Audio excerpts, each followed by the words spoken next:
This is a reminder of a story. It's the story of a young man called Rahim, who was born in the great land of India. And he was born to very humble circumstances. But because of his qualities, he soon rose up the ranks to become an advisor and an emissary to the Rajah of the day. And there was an occasion when Rahim was sent off to the great land of Rajasthan as an ambassador on a special mission. Now, because the Rajah of Rajasthan, the Rajah of India, and the great Emir of Rajasthan, were very good and respected friends, a very priceless gift was sent with Rahim on his mission. So when he arrived there, he was greeted with great pomp and ceremony, and there was great feasting and feting that went on. But after a few days of this, it was time for Rahim to return to his home land. So he had to go and present himself to the Sultan, the Emir, to make his farewells. But when he did so, he was in great trepidation, because it was known that this Emir was a bit of a trickster. And so when Rahim presented himself, and the great Emir clapped his hands to call his servants, Rahim's heart stood still.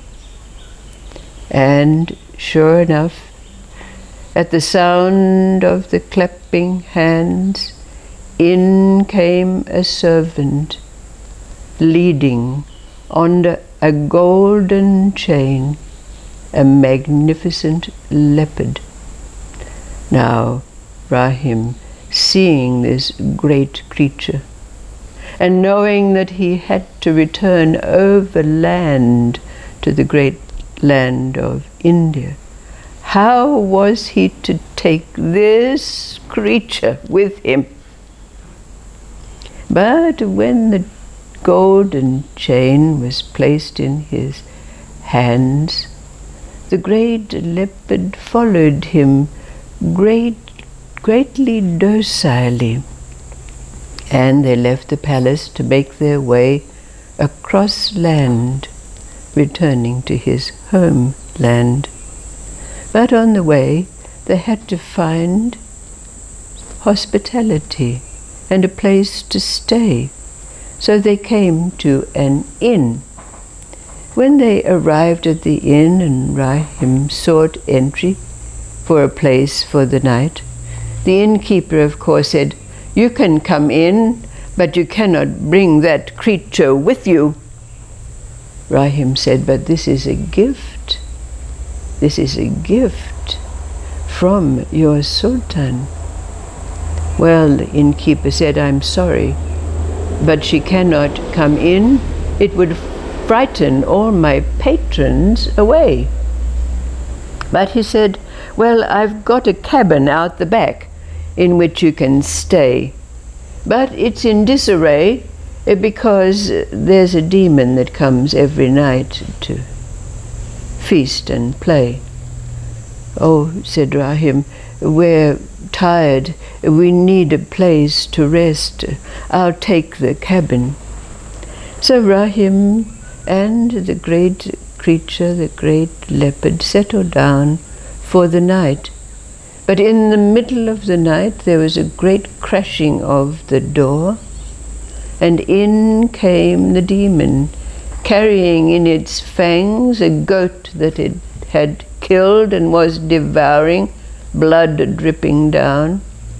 But of course the demon realized that there was a human presence in this place, and began seeking around.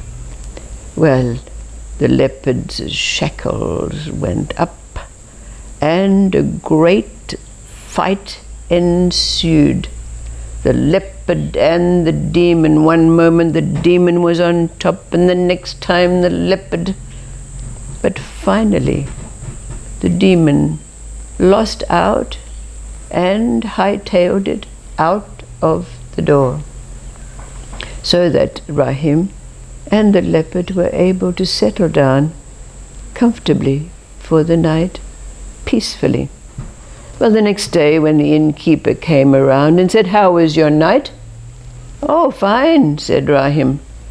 "Oh," said the innkeeper, "you didn't have any visitations?" "Oh, yes," said Rahim, but this leopard took care of it. You won't have any problem with that demon again." So the innkeeper gave Rahim some yogurt and some victuals to take on their way, and they left.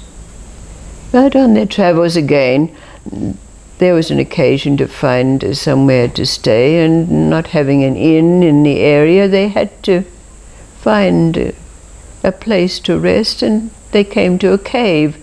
So they went into the cave, which was dry and comfortable, and settled down for the night. But in the middle of the night there was a great roaring, and there was the demon. "I've come to devour you. You ousted me from my comfortable abode. Now I'm going to kill you." Well, of course, the leopard's shackles came off, up, and another great fight ensued. It went on for some time, but finally the demon left, never to be seen again. Rahim and the leopard finally made their way back, and they were greeted at the gates of the city with great pomp and ceremony. But everyone recoiled when they saw this magnificent, great creature being led by her chain. But Rahim presented himself to his Rajah and said, "I have brought a gift for you from the Emir." And the Rajah said, "I don't want it. I've already been given a couple of lion cubs, and that's a couple to deal with. You keep it." So what could Rahim do? He led the great creature back to his own abode. And when he arrived, his servants were there, and he settled himself down after his long and wearying journey on his couch, and he was brought sherbets and fruit and sweetmeats. And the great leopard sat down at his feet and looked up at him with her great almond eyes. Rahim placed his hand on the leopard's head and said, "You have been a brave and fearless and loyal companion. I have grown to love you." And with that, an amazing thing happened. The leopard transformed into a beautiful being, wearing a satin leopard gown, great almond eyes and long back hair. And she said, "I have been transformed because you have stated your love for me. Now we can be wed and companions for the rest of our days. The question that arises from this Sufi folktale is, what does this leopard represent for us? Recognizing that every aspect of every story is a part of ourselves, part of our psychic makeup, part of our being. What does this leopard represent for you?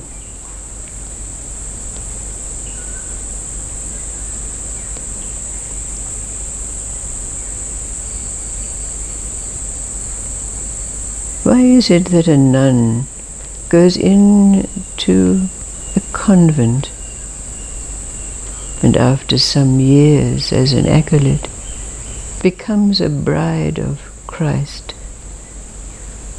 Why is it that it is said, even if you have not one friend, you have to be true to your God self? There are many, many other sayings and representations of this. What is this leopard represent for you?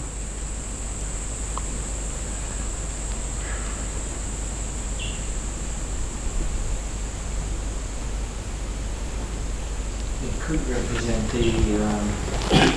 the unknown, hidden part that you haven't looked at, and that you'll one day look at totally by accident, and all of a sudden it's with you, and you have to learn about it and deal with it. Yes.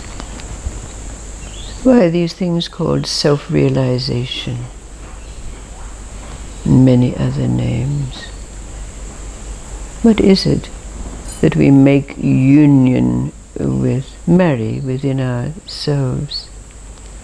What is it that we have to acknowledge and wed? The word Kali comes to me. Right. It's like the wild untamed aspect of ourselves that has been tamed, but is there to actually confront our demons. Right. Yes. Yes. Or acknowledge our wholeness. Acknowledge it We don't have to become one. No, exactly. Acknowledge our what? Wholeness.